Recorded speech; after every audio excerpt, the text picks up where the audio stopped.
In the great state of Montana, game wardens fight a daily battle. They fight to enforce state game laws and protect our natural resources.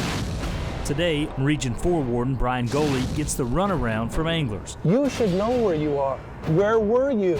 In Region 2, the fish are spawning and the temptation is just too great for some, while Region 1 wardens dive in the Kootenai River on a life-saving mission, and it all happens right now.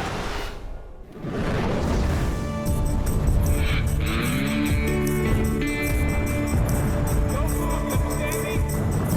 know what you did wrong?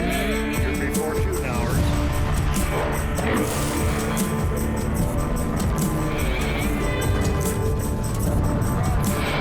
we go. You want to go to jail, Jay?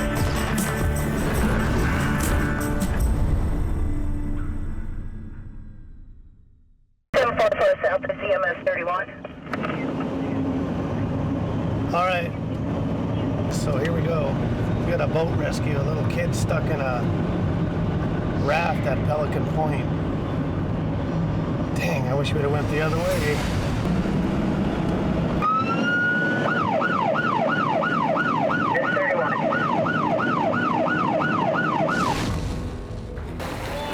Swim in the water! Help me! Dangerous water rescues are just another emergency a game warden must be prepared to face. Today, they train for worst-case scenarios. Sometimes you run across situations where a victim's in the water, and obviously it's fear and panic.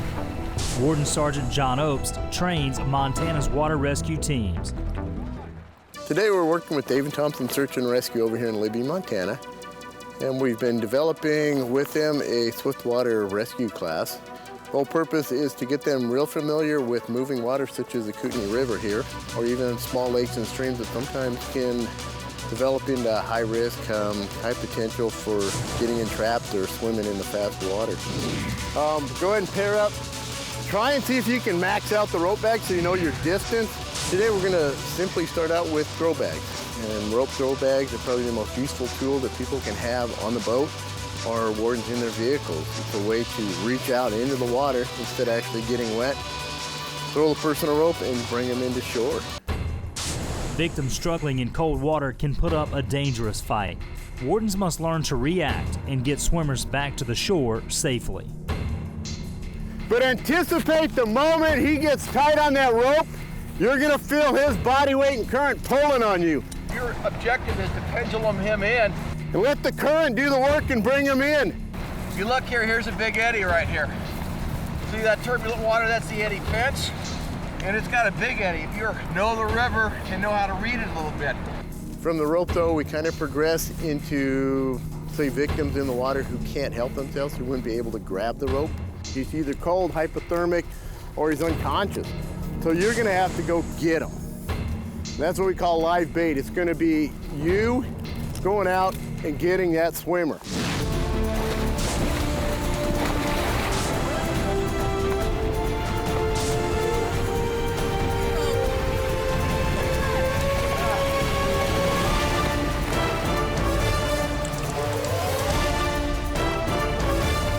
When we're out there patrolling, a lot of times we're the only person out there. We're the first responders. We're usually out there in the field checking fishermen, checking anglers in these water conditions, and a lot of times we're the only people on the site or on scene that have any experience.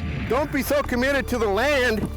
You could walk out here and extend your reach, another 40 feet before you even worried about it. You got great footing. Anybody could have come out to here where you got good footing, throw them, and then you don't have to throw this distance. You're already in the water. Remember your teamwork, pair up. John goes out here, I'm going out here with him. John's ready to throw. Okay, John, I got you. That way we hook up, then we've got two guys in the water because we're a little buoyant at this point, like John said. So it's gonna take a little bit more weight, a little bit more of a fat ass hanging out there to give you some balance and pull somebody in. They've been in the water long enough, their brain's not functioning. So simple commands. Hey, I'm gonna throw you a rope, grab it when it comes to you. Nothing else, you get their adrenaline back up and they get a little more energy in them.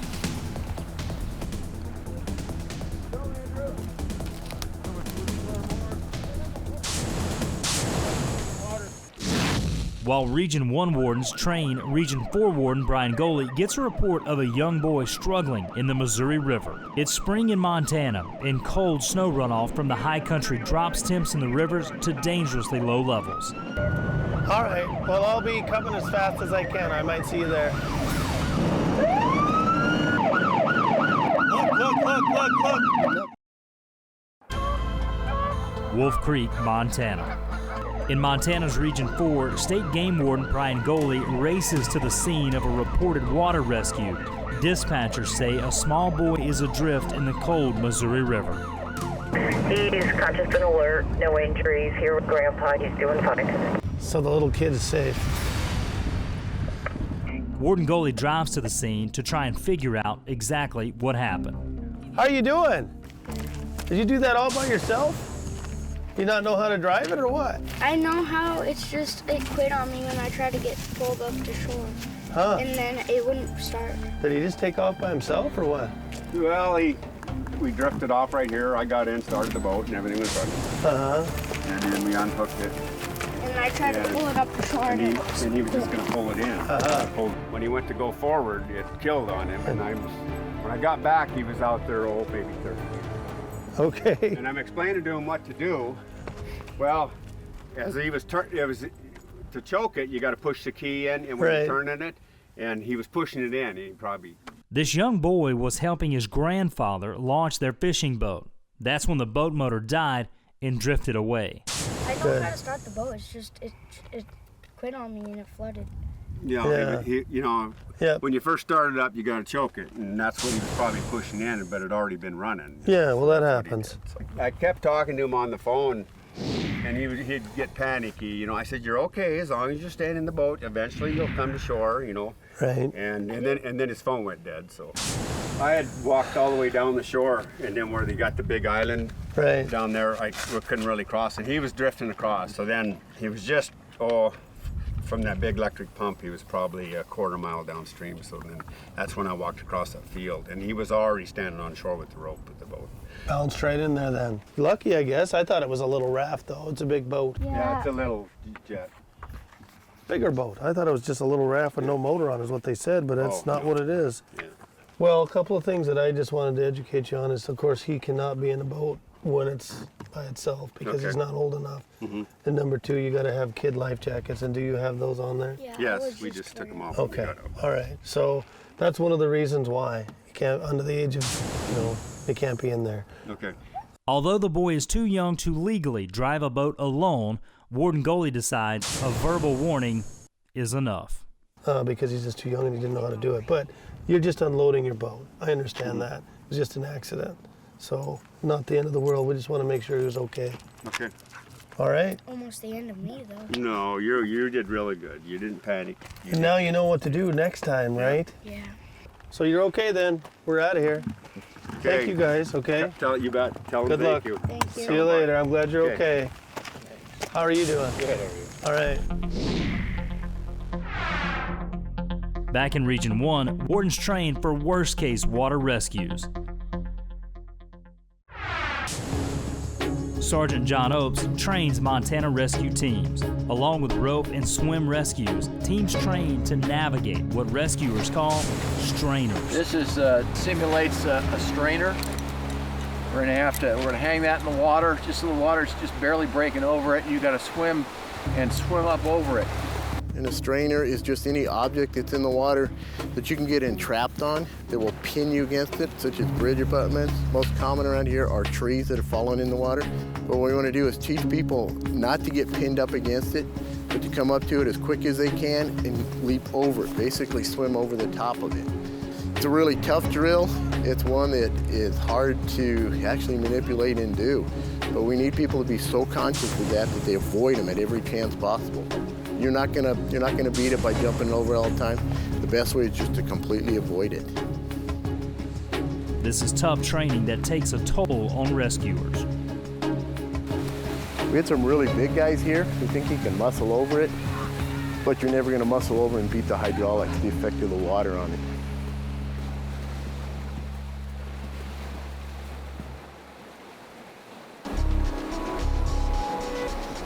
This woman takes a knock and loses her helmet.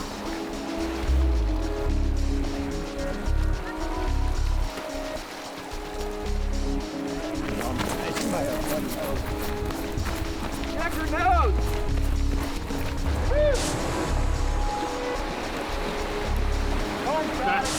Oh yeah, there we go!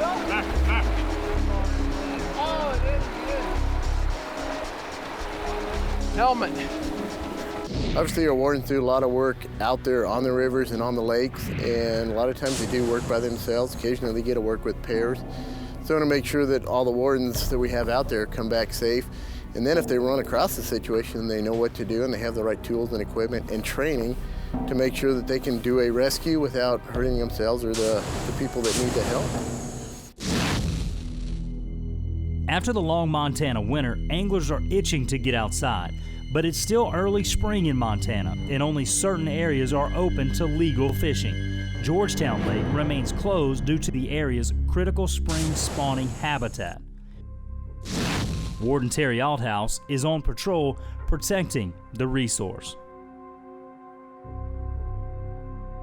I think there's a fishing pole by the guy on the right. Yeah, they're fishing below the white van.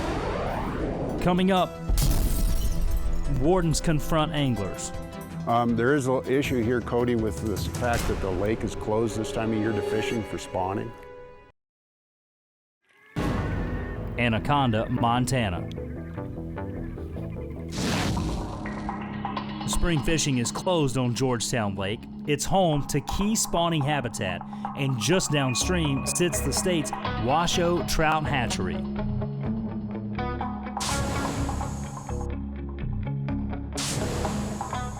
The hatcheries really were our first, basically the first fishing game. That was the Department of Fish and Game, so there's a lot of history here. The Washoe Park Hatchery was built in 1907, so we've been open for more than 100 years now. The property was donated by the Anaconda Company and the water rights also. At the beginning, the state was just an egg eyeing station, basically. They used Georgetown Lake. They had an egg taking station at Georgetown Lake where they took eggs from Grayling, cutthroat, rainbows, and brook trout. They would keep the eggs up at Georgetown Lake until they were eyed, and then they would actually bring them back to the hatchery to rear. In the early days, the state actually had its own railroad car called the Alouse, which they would load the fish into milk cans, and at every river crossing, they would dump fish into the rivers. Now, state hatcheries are key to providing fishing opportunities in many of the state's most popular rivers and lakes. The Washoe Park Trout Hatchery holds the state's West Slope cutthroat broodstock. Our job is supplying eggs to other state hatcheries and federal hatcheries in Montana. We keep 100% pure cutthroat brood, and they're tested genetically every year. And so our job is just to maintain that genetic diversity and supply eggs and fish around the state. We spawn over about a 6-week period. Every week we sort the fish to see which ones are ripe. They'll all ripen up at different stages throughout our spawning period. So what we do in the morning is we just go ahead and go through them, find all the ones that are ripe, which means they're ready to release their eggs. And then we'll go ahead and spawn those later on the same day, taking eggs from our females.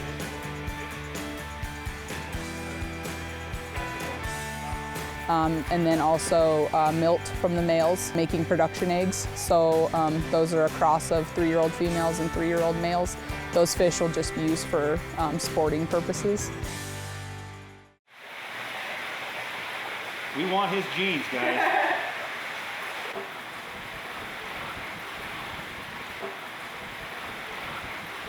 The big fish aren't what they're cracked up to be. Don't put that on. Cut that out. Are you saying size matters?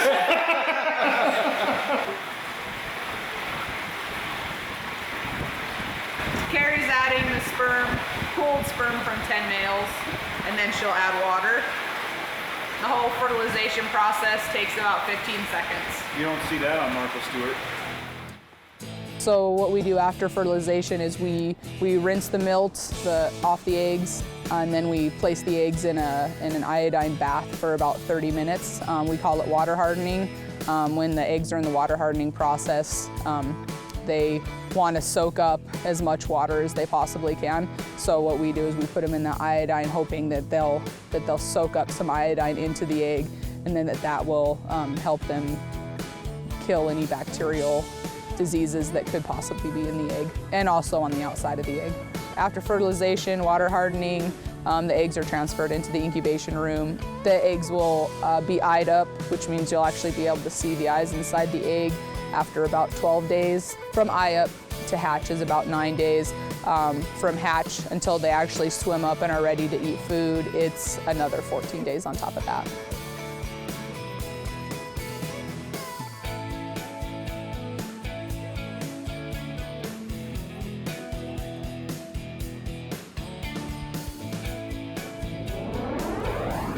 Coming up. Let me have that one. Oh, that ain't one. That's from Idaho. Okay. Warden Goalie has his hands full as he questions a group of suspicious anglers. Here's the deal. I asked you if you had fish down there and you said no. Okay, you said you just got here and you didn't have any fish. What's the deal?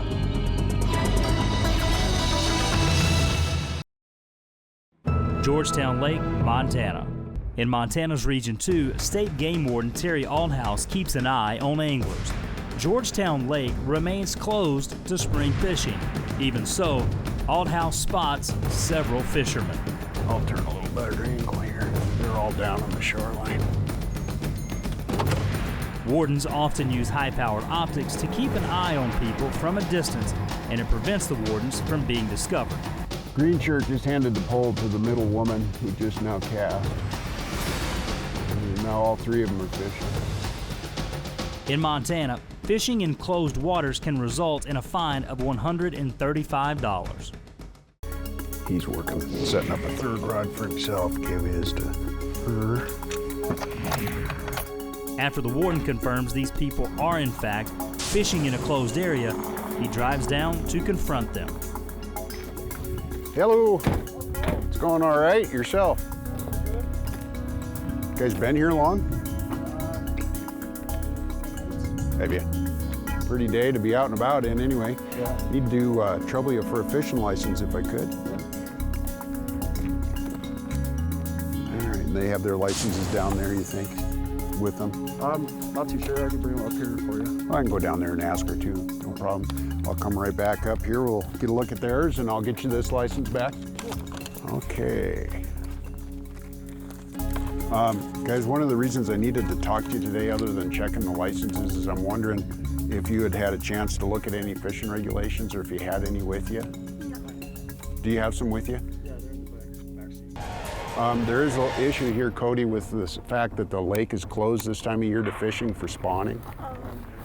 Growing up in Butte, you probably looked at regulations here, but just not recently? Okay. You weren't aware that there was a closure in the springtime at all? The state closes down some of the shoreline along Georgetown Lake to July 1st to protect spawning fish. The rest of the lake opens the third Saturday in May. It appears these anglers missed the clearly marked signs in the fishing regulations.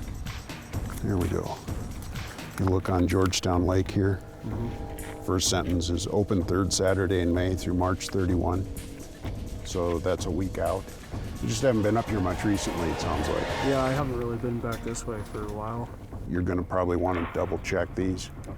Some of the more popular fishing areas, of course, have stricter regulations just because so many people fish them. It's the only way to keep it going. And this is because of the spawning. We're trying to keep people out of the spawning until that's over with so that it, kind of helps augment the population here. Basically in the wild what happens is there's cutthroat trout have different life stages. You have resident fish and non-resident fish. There's fish that live in the stream their entire life, and then there's fish that are spawned that are born in a stream and then go into a bigger body of water, like a big river or a lake, and then they'll actually return to their natal stream possibly to spawn. And what they do is they'll run up the stream into the coldest, cleanest water that they can find, and they're looking for a very certain substrate to dig their redd or their nest. The female will dig the redd and she'll kind of guard it until she's ready to spawn, and then she'll release her eggs into the nest, and the male will come up and right up next to her and fertilize those eggs. And that's why that fertilization process is so fast, because generally it's happening in moving water. So the male will come up and he'll fertilize those eggs, and then she'll kind of cover them back up with her tail, and that's it. They don't cutthroat, don't guard their eggs or anything there. From there on, the eggs are on their own. On Georgetown Lake, Warden Alouse deals with anglers caught fishing in a closed spawning area. What I'm going to do here, guys, is there is, of course, a problem with fishing in closed waters, but sometimes we have to look at this and how we're going to deal with it. Typically, people can be fined for fishing in closed waters, but I'm thinking that you probably didn't set out here today to do that. So basically what I'm going to do is issue a more minor violation here than the closed waters, and that would be just a rule and regulation violation. And I'll explain to you how you go about taking care of that. As long as you promise me that you'll put a little more effort into learning your regs, we'll go that way, okay? Warden Alouse issues a commission rule and regulation violation for $135 and allows the anglers to go find legal water to fish. Are you guys looking for a place to go today yet to fish? Because I can point you to some open waters. Yeah, that'd be great. Okay, you know where East Fork Reservoir is? Yes. Okay, yeah. You can go over there. Okay. Any questions, you guys? No. Okay, well, I hope the rest of the day goes safe. Already. All right? Yep, thank you. See you later. Up next, Wardens patrol one of Montana's biggest wild resources. There are a pile of fish in there.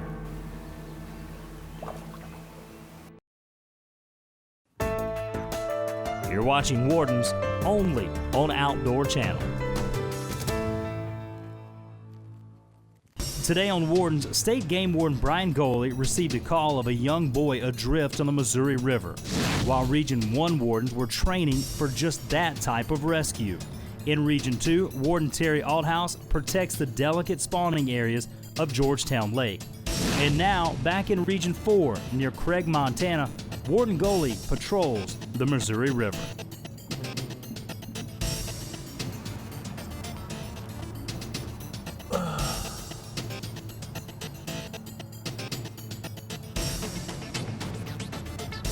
I've been here before with the same guy, and I just cannot remember what it was about.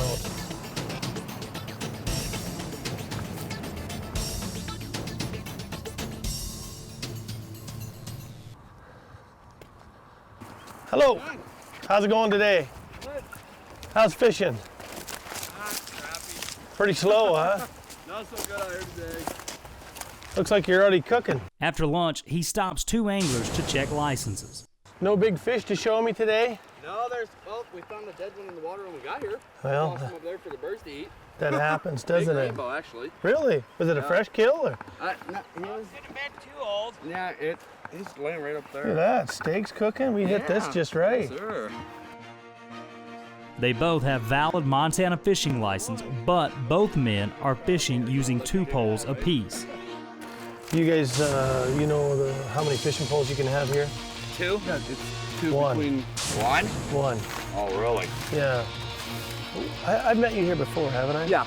Yeah, we fish here a lot. Yeah, I'm trying to remember that. Last year we had that, the one tied there that was like 22 and a quarter inches or whatever. Remember, Okay. you didn't have Yeah. your ruler, so Right. we're dead on the... I thought it was 2 poles between Cascade and... 1 pole in the dam. river, period. Oh, really? Yeah, 1 pole up to 2 hooks per line. Oh, the bear tag. That's the one right there. It's got your name on it? Yeah. Perfect. This was the right one here, mine was. Rodney King. You get harassed about that on occasion? Oh, no. Well, I'll let you about, 12 years now? Okay. All right. I guess it's more pole. What are you guys using for bait? Night crawlers. Okay. Well, okay, here's the deal. You got to reel 1 pole in a piece. Okay, you can be charged $135 fine for each pole. Oh, really? Yeah, so that's you add that up, and that's between 2 guys. That's a lot of money. Yeah. Okay, but since you just got here, do you have a copy of the regulations or no? Yeah. Yeah. Are they the brand new ones? Yeah. Occupation we were is... talking about that it had changed to only 3 fish allowed. Right. That's correct, right? Yes, that is correct. And only 1 over 22 inches, correct? That's correct. Okay. Yeah, so if you look under hook and line limit, Okay. under the Central Fishing District, which is where we're at, if you look at the boundary, Okay. rivers and streams, 1 line with 2 hooks per line. Oh, okay. Okay? Okay, now... Lakes, 2 lines with 2 hooks. Okay, that's Right. that's my confusion then. All right. Warden Goalie gives both of the men a verbal warning and moves downstream to check other anglers. You know. Okay. See you guys later. Hey, thank you very much. Take it easy. In Montana's Region 1, Captain Lee Anderson patrols another sensitive spawning stream closed to spring fishing, although the lake remains open. Today we're out at Rogers Lake, which is just about 15, 20 minutes west of Kalispell, and we're going to go out and try to check on one of the main Grayling spawning streams. It's closed right now. It's closed till the 3rd Saturday in May, and it's kind of a real important biological thing because this is where we get a lot of the eggs for the fish hatcheries to supply Grayling with pretty much the rest of the state of Montana. There are a pile of fish in there, and you can slip down here and check it out. I think what we'll do is, I think if anybody was going to be here, this is where they'd be at. No need for them to go upstream much, but we can check this out, and then we'll slip around and go try and get a couple angler checks on the other side and see what's happening. So you can see that they're obviously susceptible to pretty easy harvest if somebody really wanted to come in here. But fortunately, most people aren't into that.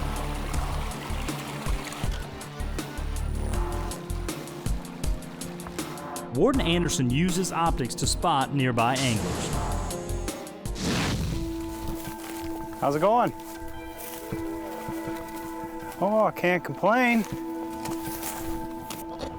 Well, could I get you to maybe paddle over here? I'll check your fishing license real quick. Well, I suppose I can do that. All right. I do have a question for you. Yeah, you bet. Why did they change the limits on the grayling in this lake? Are they that? Well, I was actually just yesterday, I was talking to Jim Vashro, the fish manager. Yeah, I know Jim. And I asked him about that. And at one point, this was like a... Spawning. Well, it's still where we get all our eggs statewide, you know, really? for the grayling. But it was at one point the only place that they were getting a genetic strain of these grayling. I think they were using them down in Red Rock, and then they found it wasn't quite actually what they had hoped for. And then now, I mean, they're spawning like thousands and thousands of them, and it can handle it. 99% of your fishermen out here aren't keeping him anyway. So it can handle it, and it just went to a standard limit.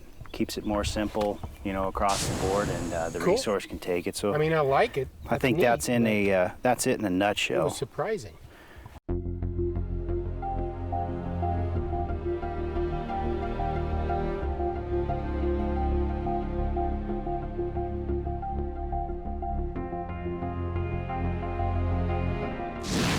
So, all right, James, there we go. That would be me. 2012. Looks like you're good to go, my friend. All right. So now you got your life jacket on. Sweet. Good talking to you. Can I have a beer anyway? You can have a beer. I wish I could do the same. Don't say it. You're on camera. This angler checks out, so Anderson moves on. Cool. Coming up, Warden Goalie confronts a suspicious angler along the Missouri. Or with that, what are you walking around with that backpack for? For the weight, for training. Okay, and what do you have in there? Fishing stuff. It's just all fishing stuff in the mountains. Uh-huh. Okay, so,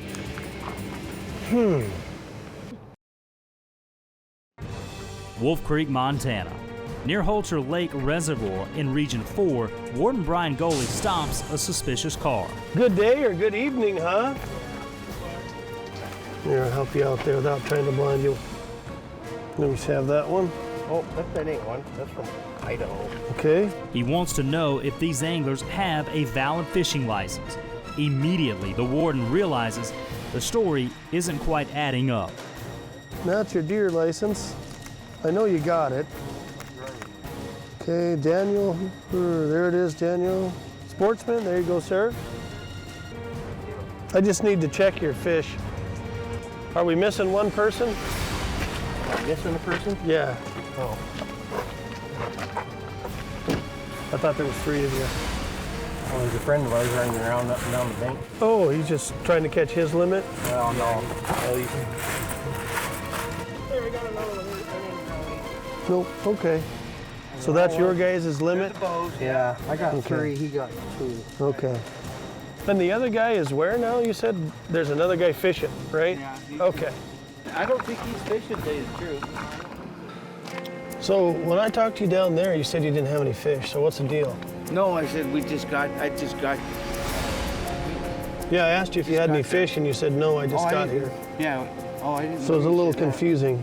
Here's the deal. I asked you if you had fish down there, and you said no. Okay, you said you just got here and you didn't have any fish. What's the deal?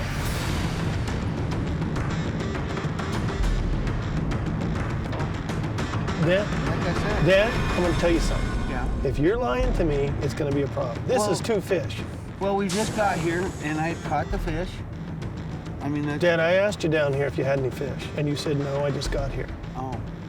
Okay, I'm a little confused, and now all of a sudden... I was confused, too. Okay, did you really catch these fish? Oh, yeah, I sure did. And you caught them right here? Yes, I did. Yeah, he was found by his.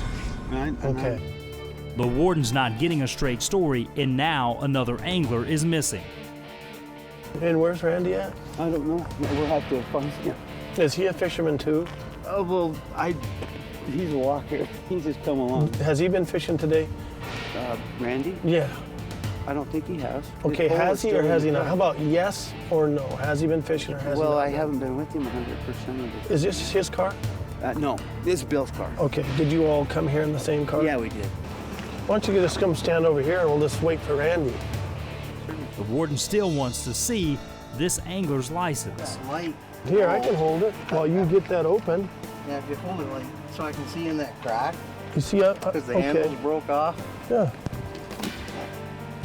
Oh, down lower.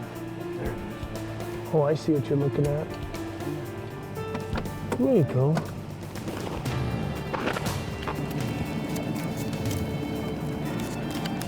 Do you remember where you bought your license? Yeah, I bought it at Walmart. No, I bought it at Sportsman's Warehouse, and I used the gift certificate. Okay, I'll have to go run you. I can't remember everything that was said, but there's something definitely wrong. I'm not sure all the things that are wrong.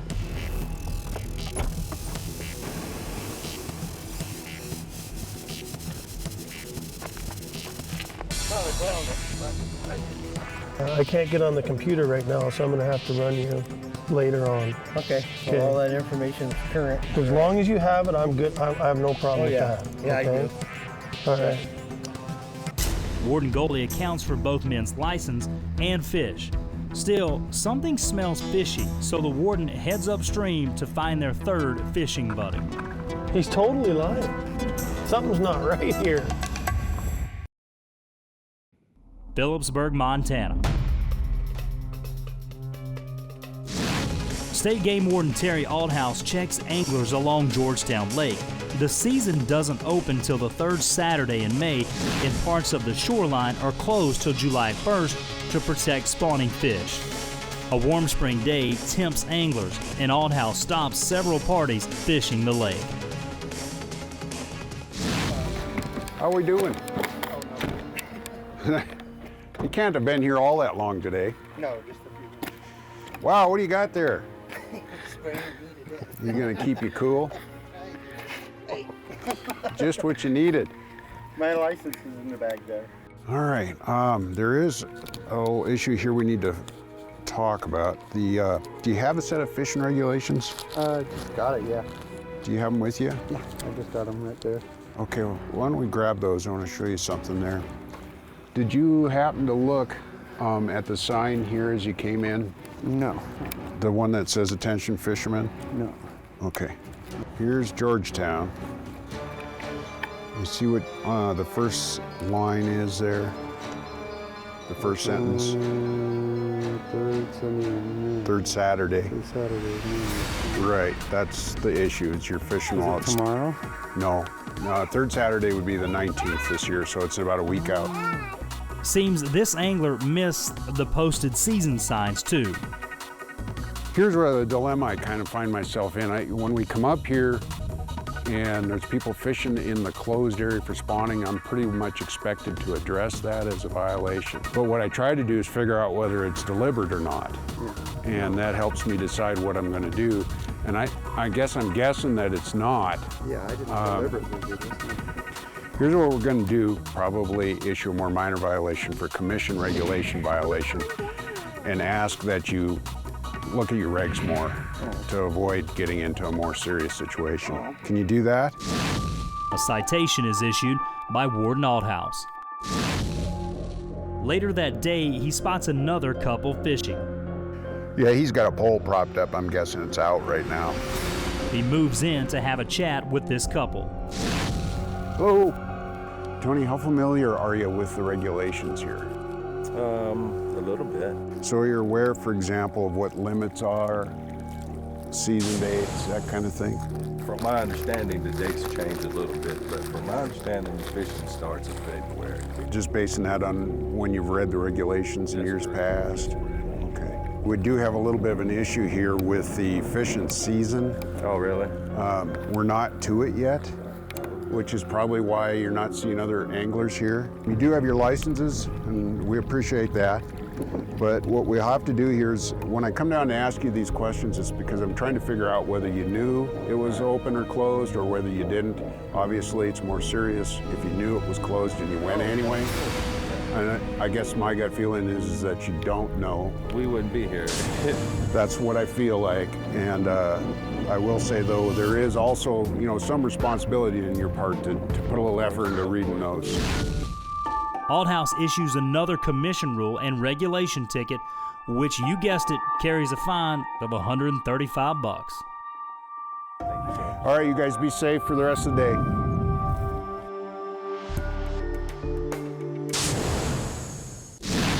In Region 4, Warden Brian Goalie searches for a third angler in a fishing party. Earlier, he stopped these two men, and their story just isn't adding up. The guy's lying. Something's not right here. The men track down their friend, and Warden Goalie questions him.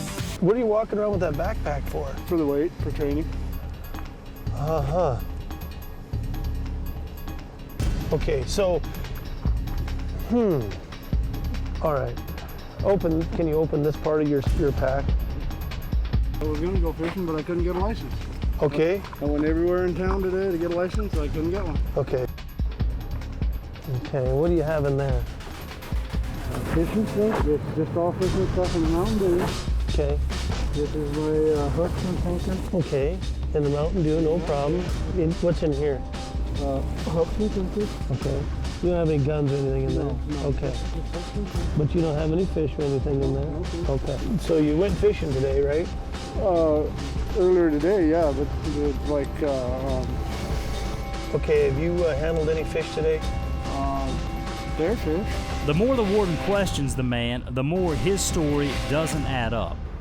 Here's the deal. Yeah. I'm a really fair guy. Okay. Until you start lying.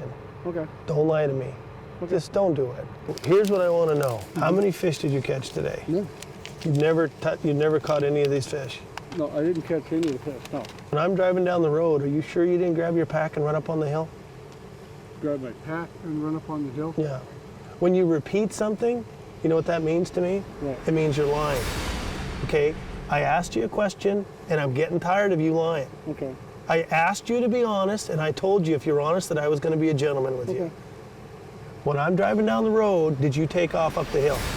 No, I was walking up and down the road because I couldn't really fish. Okay, I know you weren't doing that because I've been up and down the road all afternoon, and I have not seen you at all. Okay, I must have been down on the bank or something. Okay, we weren't with you. Okay. We would be guessing where you are. You should know where you are. Where were you? Okay, we weren't with you. Okay. We would be guessing where you are.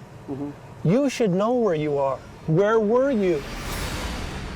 I must have been down by the bank because there's the beaver slides right down in this area, and I must have been down by the beaver slides. Okay. Is there any fishing equipment still down there?